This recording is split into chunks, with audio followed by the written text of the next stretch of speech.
Some crimes are so heartbreaking or shocking that they change laws, change society, or even earn the label crime of the century. But the stories that made headlines in decades past aren't necessarily remembered today. I'm Amber Hunt, a journalist and author, and in each episode of this show, I'll examine a case that's maybe lesser known today, but was huge when it happened. This is Crimes of the Centuries.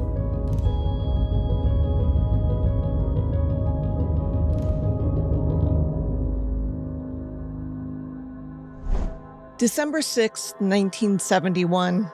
Two limousines idled outside the Bergen County Courthouse in Hackensack, New Jersey. One was for Edgar Smith and William F. Buckley Jr. The other was for Smith's family, friends, and the elite legal team that had just won him his freedom. Inside the courtroom moments earlier, Judge Morris Pashman had asked Smith a direct question. Did you, and you alone, kill Victoria Zielinski? Smith's answer was equally direct. I did. And with that, after 14 years and 9 months on death row, longer than any prisoner in American history at that time, Edgar Herbert Smith Jr. walked out a free man. The limousine carrying Smith and Buckley made its way toward New York City. Inside, Buckley uncorked a bottle of wine and toasted Smith's liberation. The mood was celebratory, triumphant even, which isn't usually the case after someone admits in open court to murder, but this case was far more complicated than average, and those in Edgar Smith's corner weren't your typical supporters, especially not William F. Buckley Jr. He was the founder of National Review, the architect of the American conservative movement, and the host of the influential PBS show Firing Line. For nearly a decade, he had championed Edgar Smith's cause, convinced that an articulate, thoughtful man had been wrongly convicted of a brutal murder. Buckley had written about the case in Esquire magazine, helped secure and pay for Smith's legal team, and put his considerable reputation on the line. And now, vindication, of a sort. Edgar was a free man. The state had decided to accept a plea rather than try him again. That was a win in its own right, considering how much physical evidence had been presented to the jury to land him on death row to begin with. Now, with that original conviction overturned, the state's acceptance of a plea meant they no longer felt as confident in the evidence as they once did. The limousines pulled up to a television studio in New York. It had been just 90 minutes since Smith had admitted that he killed a 15-year-old girl, and now he was sitting down to tape not one, but 2 episodes of Firing Line. Our guest tonight is Edgar Smith. He was discharged. The first episode was just Smith and Buckley, 2 men whose prison pen-pal relationship had quickly blossomed into a real friendship. Smith spoke movingly about his time in prison, about the death house where the lights never went dark, about how it would take a long time for him to finally believe in his bones that he was actually free. He told the camera, At the present time, I'm trying to believe the fact that I'm not still in the death house. It's very difficult. The second taping brought in additional guests, reporters, lawyers, people who had followed the case. Ronald Sullivan from the New York Times was there, and he had questions. Sullivan cut to the heart of it. In court today, you told the judge when he asked you, did you kill Victoria Zielinski? And you answered yes. And tonight in this studio, you said you had to do what you felt you had to do to gain your freedom. And Mr. Buckley seems to believe that you left this girl alive. At least he seems to give us that conviction. I, for one, am confused. You told the courtroom that you did do it. Now you leave doubt here tonight that you did. Which way is it? We still have this problem where I'm on probation. I am still subject to the custody of the state of New Jersey. I still have an unexpired sentence, and I cannot undo what happened in court today. In other words, Smith couldn't say he was innocent because he had just told a judge he was guilty, and if he said on TV, actually, I didn't do it, it could affect his release. Sullivan shifted to Buckley. Well, then let me ask Mr. Buckley, why are you so convinced that he's innocent after what you heard today in court? Well, what I heard today in court was a protracted yawn. The judge simply condensed the evidence that I first read in 1961. I haven't devoted 9 years of attention to this case in order to be moved by a regurgitation of the principal points of the prosecution. There was not a scintilla of evidence mentioned by the judge today that hasn't been on the books since 1957. And yet there are legions of people who have studied the case who were attracted to Mr. Smith because of their conviction of his innocence. You're convinced he's innocent? I told you that. But then he committed perjury today. Well, you want to send him to jail for that? It was a fair question. Smith's confession would not have been the first time that someone admitted to a crime he didn't commit in exchange for the chance to walk out of prison a free man. And at that point in history, none of those scenarios involved a man who had spent nearly 15 years on death row.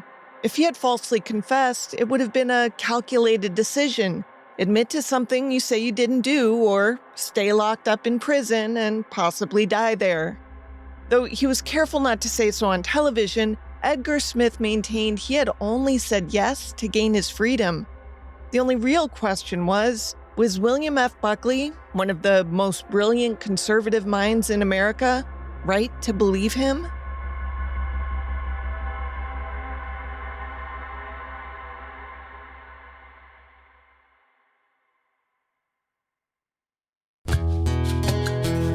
Crimes of the Centuries is sponsored by Mint Mobile. Every friend group has that one person who insists on doing things the hard way, the one still paying for something they forgot to cancel or refusing to update their phone because it still works. And in 2026, that might also be the person still wildly overpaying for wireless. Mint Mobile exists to fix that. You get the premium wireless you expect, unlimited talk, text, and data, but without the bloated price tag. Same coverage, same speed, just not the jaw-dropping bill at the end of the month. And for a limited time, they're offering 50% off 3, 6, or 12-month plans of unlimited premium wireless. I've been checking out carriers for my soon-to-be teen, and what stood out to me about Mint Mobile was how straightforward it was. You bring your own phone and number, activate with eSIM in minutes, and you're done. No long-term contracts, no weird hoops. Plus, they've got a 7-day money-back guarantee and customer satisfaction ratings in the mid-90s. So it's low risk to try, and a lot of people don't go back. Ready to stop paying more than you have to? New customers can make the switch today, and for a limited time, get unlimited premium wireless for just $15 per month. Switch now at mintmobile.com/COTC. That's mintmobile.com/COTC. Upfront payment of $45 for 3 months, $90 for 6 months, or $180 for 12-month plan required. $15 a month equivalent. Taxes and fees extra. Initial plan term only. Over 50 gigabytes may slow down when network is busy. Capable device required. Availability, speed, and coverage varies. Additional terms apply. See mintmobile.com.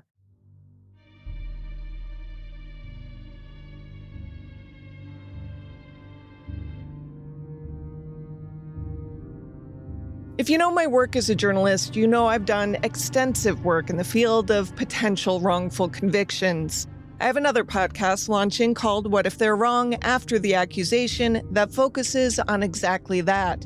So, it's that component of this case that initially drew my attention. Then I looked up the best book to read about it and saw that friend of the pod, Sarah Weinman, was the author, and, well, I knew I'd have to tackle it. Weinman's book, Scoundrel, was an excellent resource, and she talked to me in an interview, so you'll be hearing her throughout this episode. The crime at the heart of the case occurred in Bergen County, New Jersey. It wasn't a small place exactly. Its population when the crime occurred was more than 500,000 people. But the victim in the case was from the burg of Ramsey, New Jersey, where fewer than 10,000 people lived at the time. The small town cliché was true here. Everyone there knew everyone else. They also knew they weren't insulated from crime. On March 4th, 1957, the day this crime occurred, local papers were still reporting on a 15-year-old boy accused of bludgeoning a Patterson woman to death the previous November. But the savagery of what happened to 15-year-old Victoria Zielinski at the border of Ramsey and Mahwah Township was something different, something the people there didn't see all the time. It would shock even seasoned law enforcement. This is the story of that crime. Vicky, as everyone called her, was a sophomore at Ramsey High School in northern New Jersey. She had made the honor roll her freshman year, though her grades had recently started to slip a bit. Nothing unusual, her teachers said, just typical sophomore distraction. The Associated Press reported that she was on the cheerleading squad. Her school's vice principal, Charles Shantz, told the Patterson Evening News that Vicky was genuinely friendly, the kind of girl who, quote, when they say hello, really meant it and are happy to say it, end quote. But Vicky's home life wasn't easy. Her father, Anthony Zielinski, was a truck driver for the borough of Ramsey. He drank heavily. There were hints of family violence. Nothing Vicky spoke about directly, but it came out in small ways, like in complaints to friends and whispers that didn't quite surface into full accusations. Anthony enforced a strict 11 o'clock curfew, and Vicky had to call home if she was going to be late. She had been born in Honesdale, Pennsylvania in September 1941, the second of 4 children. The family had moved to Ramsey when Vicky was 7 or 8 years old. By all accounts, she took her studies seriously and was particularly interested in learning German. She liked to meet up with friends during breaks at school, which made her occasionally late to class, a habit she had been warned about a few times. Still, her homeroom teacher, Emily Gleeker, said she was a typical kid who was just starting to enjoy high school rather than be intimidated by it. On Friday nights, Vicky liked to hit the roller rink in Paramus or the Corral, a teeny bopper hangout where kids danced to jukebox music. After Vicky's death, some of her friends thought, well, maybe she had seemed a little wilder than she had before, but that was likely hindsight talking more than reality. No one who knew her well would say she was likely to have gotten in the car with a stranger. Her mother even remembered Vicky refusing to drive off with a boy she knew because he had a bottle of beer in the car. She warned, "I won't go with you unless you break that thing." He dutifully smashed the bottle. As for boys, Vicky was starting to catch some attention, not all of it appropriate by today's standards. For example, Don Hommel was 21 years old to Vicky's jailbait 15. In 1957 Ramsey, however, no one batted an eye that the two had gone on a couple of dates. Here's Sarah Weinman. Vicky had a really troubled upbringing. Her father was volatile. There was a divorce record between him and her mom that made some absolutely insane allegations about what he did. I printed them in the book. What actually transpired, I will never know. But I think it's fair to say that her upbringing was abusive, and nobody was really looking out for her in that regard. Well, except for one person, her younger sister Myrna. See, Vicky and Myrna had devised a system. Whenever they had to walk somewhere in town, they usually walked together about halfway, so neither of them ever walked completely on their own. After all, it was 1957, and they lived on a stretch of Wyckoff Avenue that was dark and heavily wooded on both sides. The homes were sparsely placed. Street lamps weren't really a priority for Ramsey coffers, and a lot of cars zoomed down the street at racetrack speeds. The girls felt safer walking together, even if only part way. This night, Vicky had made plans to go to her friend Barbara Nixon's house less than a mile away to work on some bookkeeping homework. She and 13-year-old Myrna left home around 7:30, with Myrna walking Vicky just short of the Nixon's house. Then Myrna turned back and walked alone, arriving back home just before 8 p.m. That gave her some time to do her own homework before walking back to the meeting spot to reunite with Vicky and get her safely back home. They had done this countless times before, and it had always kept them safe. Vicky studied with Barbara as planned. Around 8:30, she said her goodbyes and began the walk home. Myrna left the Zielinski house to meet her sister at their designated spot. She arrived at 8:50. Vicky wasn't there. Myrna walked the rest of the way to the Nixon house, expecting at any moment to run into Vicky, who she assumed had just stayed later than planned. But that never happened. When she reached the Nixon house, she felt concern start to bubble inside of her. Barbara said Vicky had already left. Myrna headed back home, again thinking she would run into Vicky along the way. But she didn't. When she got home, she told her mother, Mary, who still tried to reason that surely Vicky had just been on the other side of the street and the girls had just missed each other. At 11 o'clock, aka curfew, there was still no Vicky. At midnight, Mary went upstairs and woke her husband. Anthony had gone to bed exhausted shortly after Vicky had left for Barbara's house, and he had to be up for work early. But now their daughter was missing. The family searched to no avail. The only tidbit Myrna could offer was that when she walked home from the Nixons, she had spotted a two-tone green Ford speeding down Wyckoff, a car she knew to be driven by Don Hummel, the 21-year-old who had taken Vicky out a couple of times. No one in the Zielinski house got any sleep that night. At dawn, they resumed their search, working in tight circles that progressively grew wider and wider. Finally, they reached the end of Ramsey, where the city met Mahwah Township. Anthony spotted a scarf lying in some mud. He stopped the car. Mary went to the nearest homeowner to ask to use the phone, while Anthony pulled into a nearby sand pit known around town as a lover's lane. He soon spotted something, a black loafer on the ground, then a red glove he recognized as Vicky's, then a necklace she had been wearing. Anthony knew he was about to discover something terrible, so he went to find his wife, who had already called the police. Mahwah Police Captain Edmund Wickham arrived at 9:20 a.m. and walked with Anthony back into the sand pit. They spotted tire tracks and followed them. Vicky's other loafer was soon recovered. Then they found her body at the bottom of an embankment. Basically, her head was completely bashed in that it was unrecognizable. In her book, Weinman uses the word decerebrated. It's a kindly, clinical way to say her head was crushed so severely that her brain was obliterated. Bergen County residents weren't spared the horror. On the March 6 front page of the Bergen Evening Record, a large photo ran of Vicky's body crumpled face down on the embankment. The newspaper was even kind enough to circle her discarded corpse for readers, lest their eyes stay trained on the silhouetted investigators at the embankment's peak. Beneath the school photo of Vicky ran the headline, "Dad says girl knew attacker." In it, her father, described as being in a, quote, hysterical state much of the time, end quote, insisted that Vicky must have known who killed her because she never would have willingly gotten in the car with a stranger, which is what Vicky would have had to have done to end up at the sand pit. Bergen County prosecutor Guy Calisi would later describe what had been done to Victoria Zielinski as the most vicious, brutal, and sadistic murder he had ever seen. Vicky's killing immediately looked sexual in nature.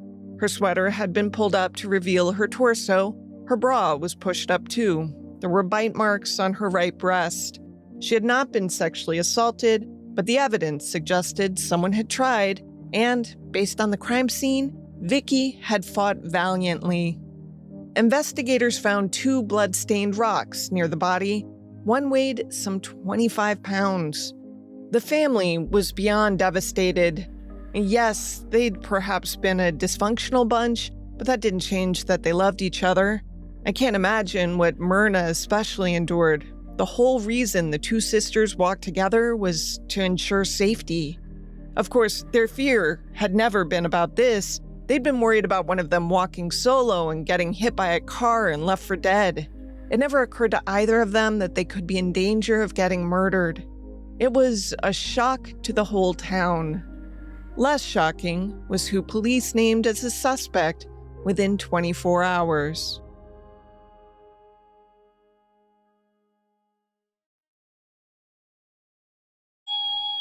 Hey everyone, if you're in the Cincinnati area this Saturday, February 28th, you can catch a live taping of an episode of Crimes of the Centuries. Isn't that right, Scott? That's right. Amber and Amanda Rossman will be putting on a show at the Fitton Center for Creative Arts in Hamilton, Ohio. You can get tickets at fittoncenter.org.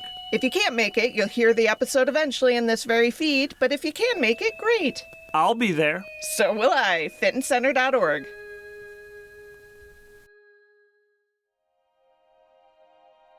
Edgar Herbert Smith Jr. was a 23-year-old man who was no stranger to Vicky Zielinski.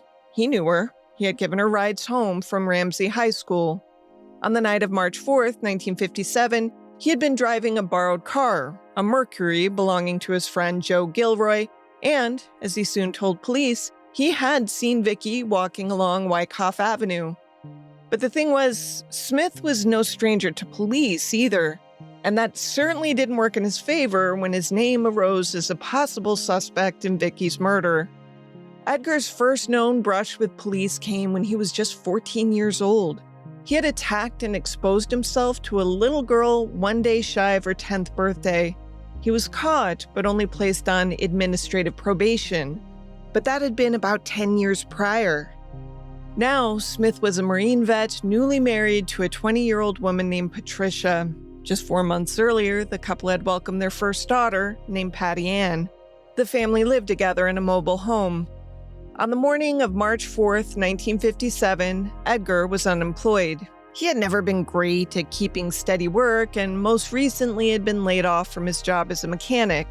Arthur Weinman again. Eddie got married, so he's got to grow up, but clearly he's not growing up. I mean, a story that I learned later after the book was published from one of Pat's friends from high school. She told me the story about how when younger Patricia was born and Pat needed to leave the hospital, the friend brought her back to the trailer and Eddie just hadn't done a damn thing. It was a mess. And basically Pat felt like she had to clean it up. This is someone who had just given birth to a baby. He had no sense of responsibility. Of course, this does not a murderer make, but it at least explains why, when Edgar Smith's name was first floated by Don Hummel as someone to check out, police took notice. He was a shifty guy. He's married. He has a young kid. Basically, like, rage level is like off the charts. The investigation moved fast. This was Ramsey, New Jersey in 1957, a small town where murders didn't happen often, where a crime this brutal shattered what the town historian would later call the community's small-town innocence. The pressure to solve it was immense. Edgar Smith had spent most of the afternoon of March 4th at a bowling alley in Paramus with his friends Joe Gilroy and another man named Charles Rockefeller, who went by Rocky. Around 6:30 in the evening, they left. Edgar asked to borrow Gilroy's Mercury. This was not an unusual request. He often mooched things off his friends, and drove it to a gas station to buy 5 gallons of kerosene because he said he was having trouble with the heater in his trailer. After he fixed the heater, he said they would all grab some beers. So Joe ate dinner, then got a call around 9:15 from Edgar saying he couldn't get the heater to work after all and was feeling a little sick, too much to go drinking. He planned to pick up Joe in Joe's car and then have Joe drop him, his wife, and his baby off at his mother-in-law's house where they could stay the night. Now, Edgar didn't look sick to Joe, but Edgar told him that he'd had to change his pants because he had puked on his pair, so Joe didn't push matters. Nor did he say anything when he noticed the back seat of his car was way messier than it had been before he lent it to Edgar. The next morning, Joe's phone rang. It was about 11:30 in the morning, and he was a bit hungover from a late night. He wasn't thrilled that it was Edgar Smith calling yet again to ask for a ride, yet again. Joe was a pushover, though, and agreed. Again. On the way, he ran into Don Hummel, who wanted to shoot hoops. Joe said, I can't. I have to go pick up Eddie and his family. Hummel said, no biggie. I'll drive you there and we'll get them all together. So they did. They drove out in Hummel's 1954 Ford, the same one Myrna had seen the night before while she was out looking for Vicky. En route to get the Smith clan, Hummel wanted to talk about the awful discovery that was spreading around town. Hummel asked Joe, Eddie had your car last night, didn't he? Yeah, Joe said. What of it? Well, Hummel said, maybe it had something to do with what happened to Vicky. Joe straight away was like, come on, man, no way. But Hummel decided to mess with Edgar, so as soon as he climbed into the back seat, Hummel asked if he had heard about the murder. Hummel added, they know it was a Mercury.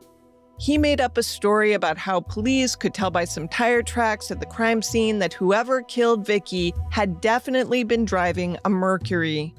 Edgar didn't seem rattled, not even when Hummel drove by the murder scene and said, when they get this guy, they're gonna hang him. Eddie just replied, nah, he'll probably just plead insanity. But what Hummel had said had rattled Joe Gilroy, who later eyed his messy back seat with a feeling of dread. He had a couple of baseball bats back there, and one seemed far dirtier than it should have been. Plus, there were some drops of something on the seats and carpeting. Was that blood? Joe went to the police station. They jotted down notes with interest. Within hours, they picked up Edgar Smith for questioning. He had just gotten a haircut. That struck them as odd timing, especially given that they had pulled long, dark hairs from between Vicky's dead fingers. Edgar told police that of course he knew Vicky Zielinski, everyone in town did. And yes, he had given her rides at times. She had waved him down and he had obliged. But he hadn't seen her last night. If they were looking for a killer, they should ask Don Hummel. Well, that's what Edgar said initially. His story began to change as the hours dragged on and on and on. He was picked up at 11:30 p.m. for questioning. By 10 a.m. the next day, he asked to speak to a priest. A half hour later, he started what became a 3-hour statement that conceded he must have killed Vicky, though he said he didn't remember doing it. It was, by all accounts, a bad confession. Even if you think about it in terms of 1957 standards, Edgar was interrogated in a way that I think we would look at as pretty sus. The fact that the press was all around when he was being interrogated and went to the crime scene. No one would do that now. And there's good reason. Prolonged interrogations lead to false confessions, especially ones conducted overnight when someone would usually be asleep. So keep this in mind when hearing Edgar's first version of events. He said he spotted Vicky walking around 8:40 p.m., so within 10 minutes of when she would have left the Nixons' house. He gave her a ride, and as she started to get out of the car, he said that she said something that upset him, that she would tell her father he was like the rest of the guys, meaning he had hit on her. Edgar grabbed her arm and, he told investigators, he must have hit her.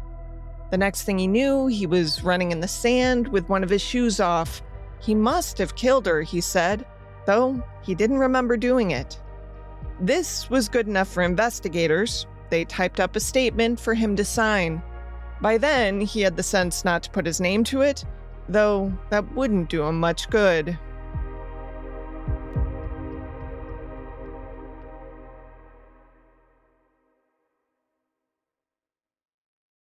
Within 36 hours of Vicky's body being discovered, Edgar Smith gave a confession.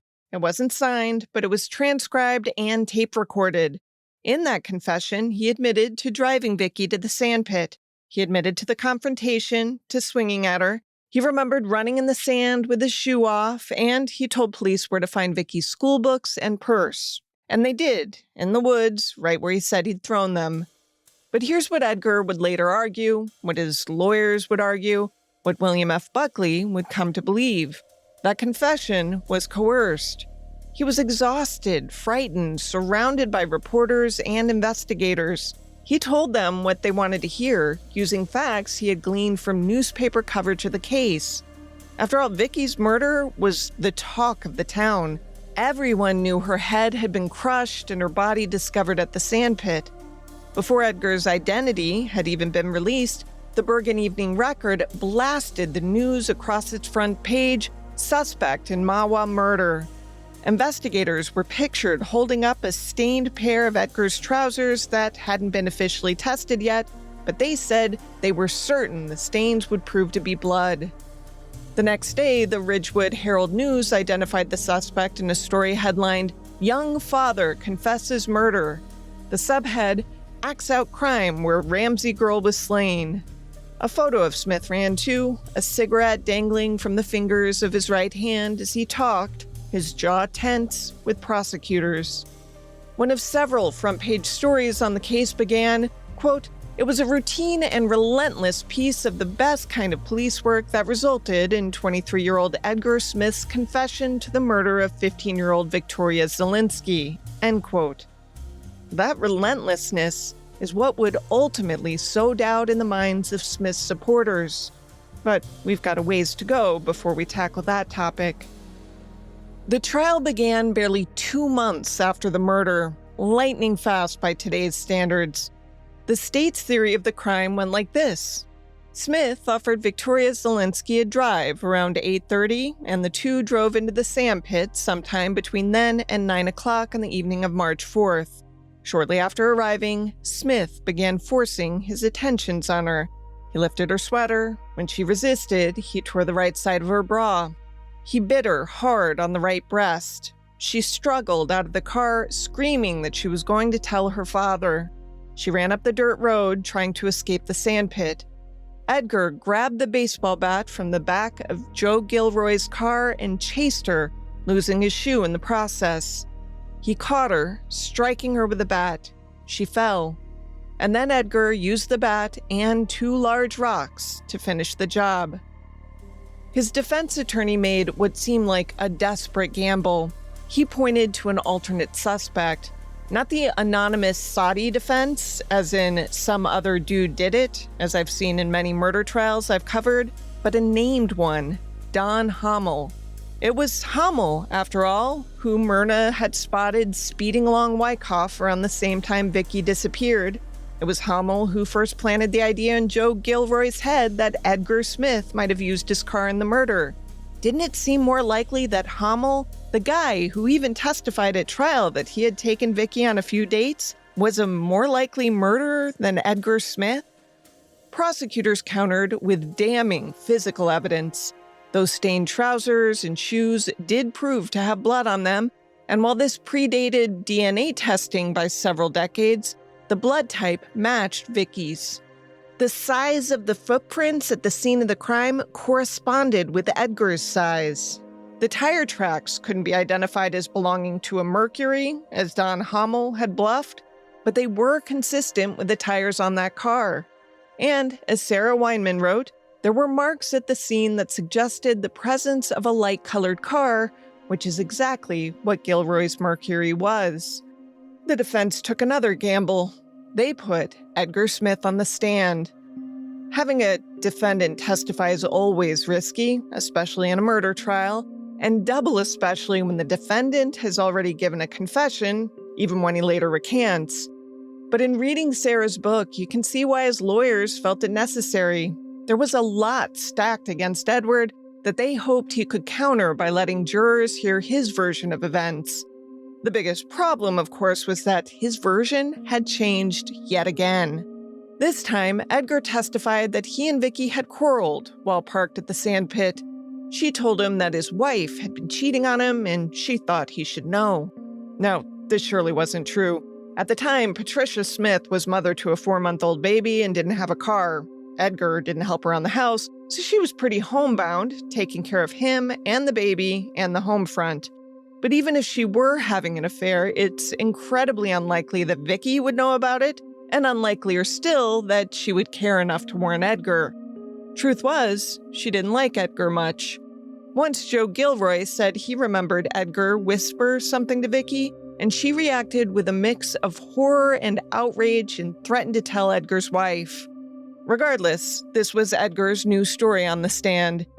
Vicky said Patricia was cheating and he had gotten angry about it. He told Vicky she didn't know what she was talking about and demanded she get out of the car. He slapped her. She walked away. Then another car had pulled up behind Edgar. He saw 2 figures struggle, then approach his vehicle. Vicky was one of the figures. The other was Don Hommel. Not wanting to get involved in whatever that was about, Edgar drove away. He insisted that Vicky was alive when he left. The testimony surely didn't go the way Edgar had hoped. Guy Khaleesi, the prosecutor, really hammers him on cross. It did not go well. Don Hommel, it should be noted, had an alibi. He also testified and performed far better on the stand than Edgar did. For a man who, a decade later, would be praised as an erudite genius by one of the nation's most prominent conservative minds, Edgar came across as a rageful, inconsistent, blathering mess in that 1957 courtroom. He did so horribly on the stand. Their defense was Don Hommel did it without any real basis, just because, okay, they went out? What? The jury didn't buy it. They convicted Edgar Herbert Smith Jr. of first-degree murder. They didn't recommend mercy. Judge Arthur J. O'Day sentenced him to death. The New Jersey Supreme Court reviewed the case and unanimously affirmed both the conviction and the sentence. They wrote, quote, "The record leaves no room to disturb the jury's finding," end quote. Edgar Smith was sent to the death house at New Jersey State Prison in Trenton. He was still only 23 years old, and he was set to die in the electric chair. His mother was convinced he was innocent. His wife Pat seemed to believe him too. She stood by him through 1957, through 1958, and sometime in 1958, Edgar came within an hour of execution before getting a stay. After that narrow escape, something changed with Pat. It wasn't gradual, or at least it didn't seem gradual from the outside. And I think it was some time after that that Pat visited and realized that, there was no future. And she had met someone in town. They got married, moved with Patricia to Colorado, and she was out of the frame. She started her new life. And it wouldn't be until later that some investigators would contact her, but really she just wanted nothing to do with Edgar Smith after she was done with him. Inside the death house, the lights never went dark. Prisoners could go outside for 1 hour a week. Everyone was always yelling. Edgar Smith would later describe it as something close to torture. He had nothing but time. Time to think, time to read, time to write, and time to convince some very important people that he had been wrongly convicted of murder.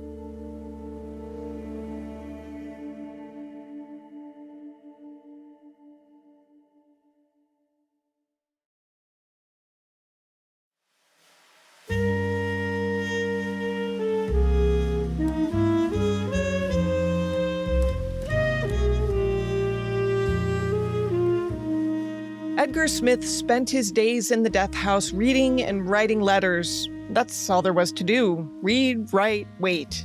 Every appeal he attempted, he lost. In one, bar owner Herbert Pelzer undermined Don Hommel's alibi. Hommel had said he was at Pelzer's tavern when Vicky was murdered, and others had backed him up, including Pelzer, initially.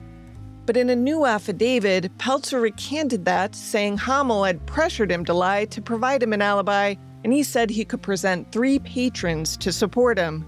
Pelzer said he initially assumed the truth would come out without him sticking his neck out, quote, "But now I see Edgar Smith is going to die, and I cannot withhold God's honest truth," end quote. That's what he put in writing, and it was compelling enough for a hearing. But when he actually sat down to testify, well, he didn't impress the judge, who called him a, quote, "thoroughly unreliable, incredible witness, careless with the truth," end quote. The execution date was rescheduled, that time for August 1958. It would be reset again and again. By 1962, he had been on death row for 5 years.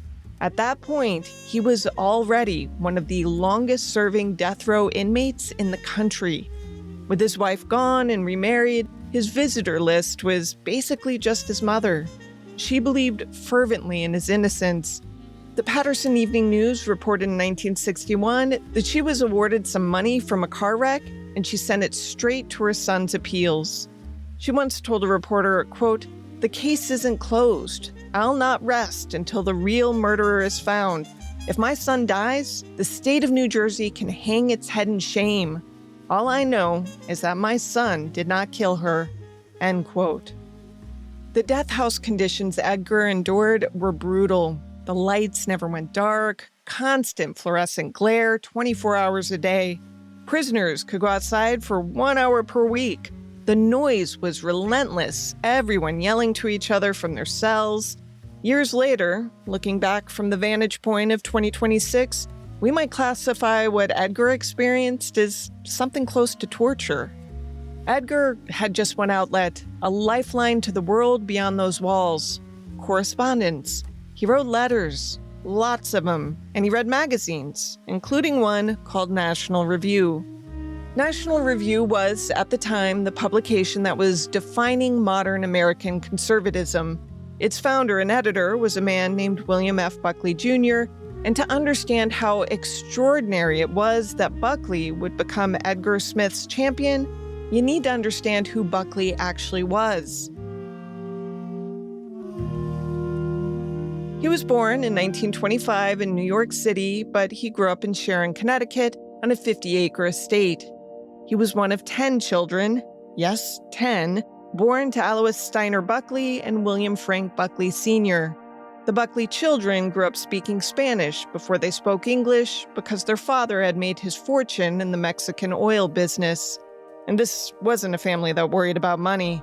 This was a family with servants, with multiple homes, and with connections to power. Buckley Sr., born to Canadian immigrants of Irish descent, was also racist.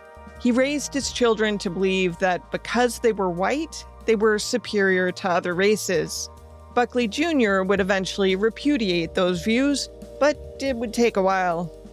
One of the National Review's early controversies centered on a Buckley-penned opinion piece titled "Why the South Must Prevail," which argued that Black people should be denied the right to vote until they could prove they were enlightened and responsible.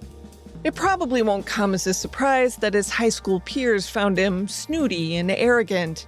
After all, he sounded like this. I think that as far as history is concerned, he may very well be making the salient point, which is the people that we nowadays drinking champagne with are engaged in what Henry Campbell of the New York Times called once a few months ago the worst assault on the human spirit in the history of mankind. Young William went to boarding school in England, then served in the Army during World War II, then went to Yale. At Yale, he was chairman of the Yale Daily News and a member of the Skull and Bones, the secret society that's basically a who's who of American elite power. He fought against admitting women into the society, by the way. He graduated Yale in 1950. In 1951, at the age of 25, Buckley published his first book, God and Male at Yale, The Superstitions of Academic Freedom. If that sounds like something that could have been written today, there's a reason. It was basically the anti-cancel culture book of its time, and talking about how these, I'm using 2026 parlance, these terrible woke professors are ruining things and we have to go back to a different time. And it was published, it caused a stir. Yale's administration hated it. Conservatives loved it. In 1955, Buckley founded National Review. The magazine's mission statement famously declared it would stand athwart history, yelling stop at the liberal trends of the day. By the early 1960s, National Review had become the intellectual hub of American conservatism, and Buckley himself was becoming a celebrity. Buckley was erudite, quick-witted, and an exceptional debater. He loved Bach. He loved skiing. He would take regular trips to Gstaad, Switzerland. He hosted elaborate parties at his maisonette on East 73rd Street in Manhattan, mixing high culture with political discourse. It's worth noting, too, that he truly did have friends across the political spectrum. He genuinely enjoyed intellectual combat with liberals and preferred their company socially, even as he demolished their arguments in print. He loved hanging out with people like David Niven and John Kenneth Galbraith and the pianist Rosalind Turek and, you name it. Liberals loved Buckley because he had that veneer, even though if you actually drilled down beneath the veneer, there wasn't a lot of substance. Like, he could churn out columns. He did so for like 2 to 3 times a week. And he was a very fast writer, but he did not have the attention span to finish the master opus that he claimed he was working on about conservative thought in the 20th century. He couldn't do it. He wrote plenty of other books, though. We're talking dozens of them. Most were nonfiction: McCarthy and His Enemies, The Jeweler's Eye, Right Reason, In Search of Anti-Semitism, Cancel Your Own Goddamn Subscription, The Reagan I Knew. He also wrote travel books and memoirs and fiction. Here he is on Johnny Carson, where he promoted one of his latter. Our next guest is the founder and editor of the National Review, noted columnist, and of course hosts his own show called The Firing Line. He's written a new book called Who's on First? And it's an intriguing spy novel that's centered around the U.S.-Soviet satellite race of the mid-1950s. Would you welcome William F. Buckley Jr.? He made a lot of TV appearances like that one. He was quick on his feet, good debaters have to be after all, and occasionally quick with a pithy joke. Mr. Buckley, I've noticed that whenever you appear on television, you're always seated. Does this mean you can't think on your feet? very hard to stand up carrying the weight of what I know. You might be wondering how this man's path could possibly have ever intersected with a man like Edgar Smith, a high school dropout from a mobile home park in Ramsey, New Jersey, on death row for a brutal murder. Well, it came about in a decidedly odd way. In 1962, Edgar gave an interview to a local New Jersey newspaper. The reporter was his former gym coach, so it was a friendly interview. Edgar mentioned that he had been reading the National Review while on death row. The warden had been providing him copies, but then the warden had been transferred, and now Edgar couldn't get the magazine anymore, and he missed it. The article was spotted by a National Review writer named Donald Cox, who forwarded it to his boss, William F. Buckley Jr. Buckley did what seemed like a small kindness. He gave Edgar Smith a lifetime subscription to National Review. That subscription opened a door. Edgar began writing to Buckley, and Buckley wrote back. They would eventually exchange thousands of pages of letters. In these letters, Edgar revealed himself as thoughtful, articulate, and well-read. He engaged with Buckley's conservative philosophy. He asked intelligent questions. He made compelling arguments. Meanwhile, Donald Cox wrote about Edgar's case for National Review. He wrote a whole piece that outlined some of the issues with the police interrogation and holes in the case, and essentially making the argument that Edgar Smith at least deserved a new trial. In November 1965, Buckley wrote his own story about Edgar's case, a massive article in Esquire magazine. The title was The Approaching End of Edgar H. Smith, Jr. It was 12,000 words. Practically a small book. Buckley went through the case in meticulous detail. He examined the evidence, he critiqued the trial, he quoted from his correspondence with Edgar, and he made an argument that went beyond simply saying what his own reporter had said a few years earlier, which was that Edgar deserved a new trial. Buckley argued that Edgar Smith was actually innocent. He made some fair points. After all, by this point in American history, the Warren Court's criminal justice revolution was changing American law. Cases that had seemed open and shut in 1957 were now full of constitutional questions. Miranda v. Arizona would come down in 1966, requiring police to inform suspects of their rights before interrogation.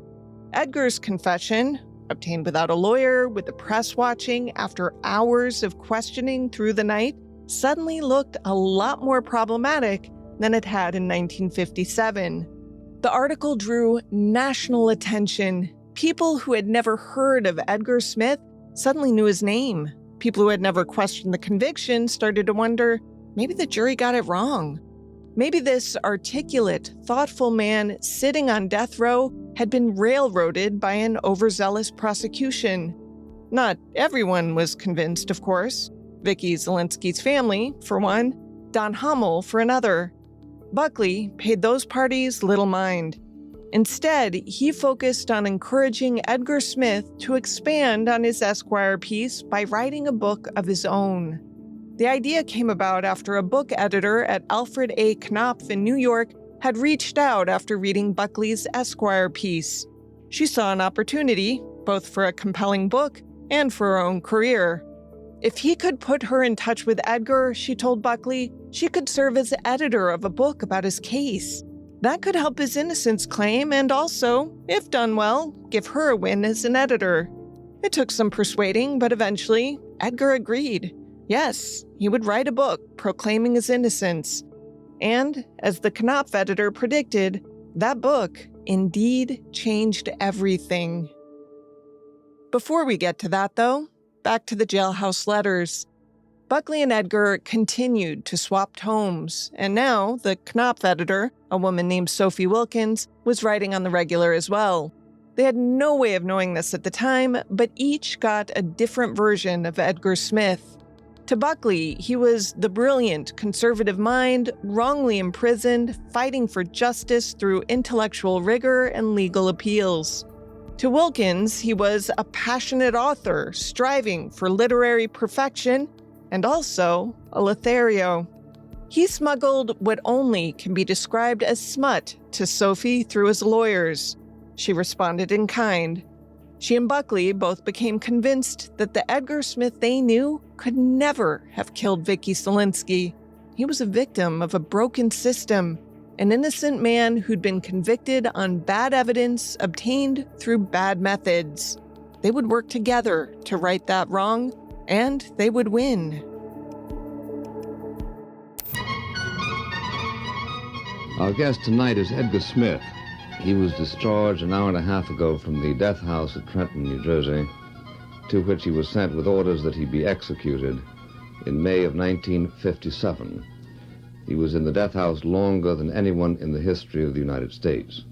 Edgar Smith went to the death house swearing that he was innocent of the killing of a 15-year-old girl.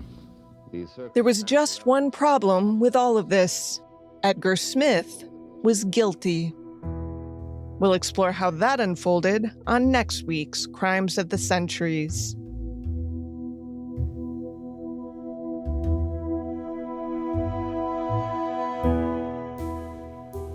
To research this case, I read Sarah Weinman's excellent book, Scoundrel, which I do recommend. Special thanks to Sarah for agreeing to an interview.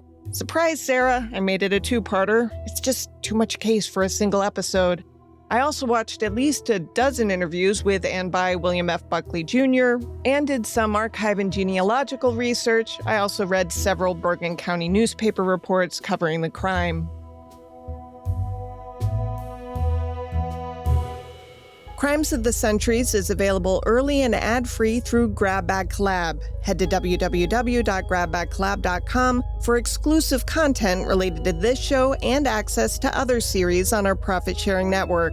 Unless noted in the citations, this case was researched and written by me, Amber Hunt, and produced by Henry Lavoie. Original music is by Bruce Hunt, Andrew Higley, and sometimes my child, Hunt Van Benskoten. Other music comes from Epidemic Sound. If you like the show, please help us out by rating and reviewing on Apple Podcasts. Also tell your friends. For more information or to recommend a case, go to centuriespod.com. On Instagram, we're @centuriespod, and you can find us on the Crimes of the Centuries Facebook page.